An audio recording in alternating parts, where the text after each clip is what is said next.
皆さん、ごきげんよう。上川かおりんです。ヤフー知恵袋を見ていたら、下記の質問がありました。今回は、こちらの質問にお答えしたいと思います。それでは、早速行ってみましょう。質問1、キャップカットという動画編集アプリを使って動画編集をしているのですが、オーディオのエフェクトにあるタイピングの音とテキストを一緒にして、タイピングをしているようにしたいのですが、やり方がわかりません。わかる方教えてください。2021年1月11日ということなんですが、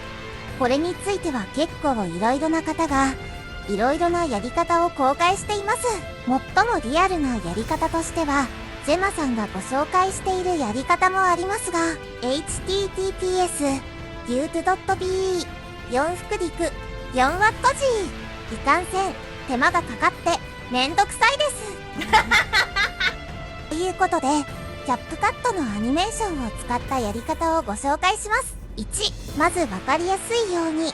音声に合わせて動画を分割します。例えば、皆さんごきげんよう、上川かおりんですの場合であれば、皆さんごきげんよう、上川かおりんですで分割します。2、分割した動画ごとにそれぞれテキストを貼り付けます。この場合、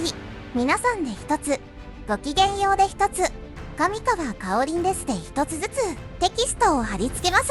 3、それぞれのテキストにアニメーションからパイプというアニメーションをつけます。この時、アニメーションの時間をテキストの表示時間に合わせてください。4、テキストに合わせて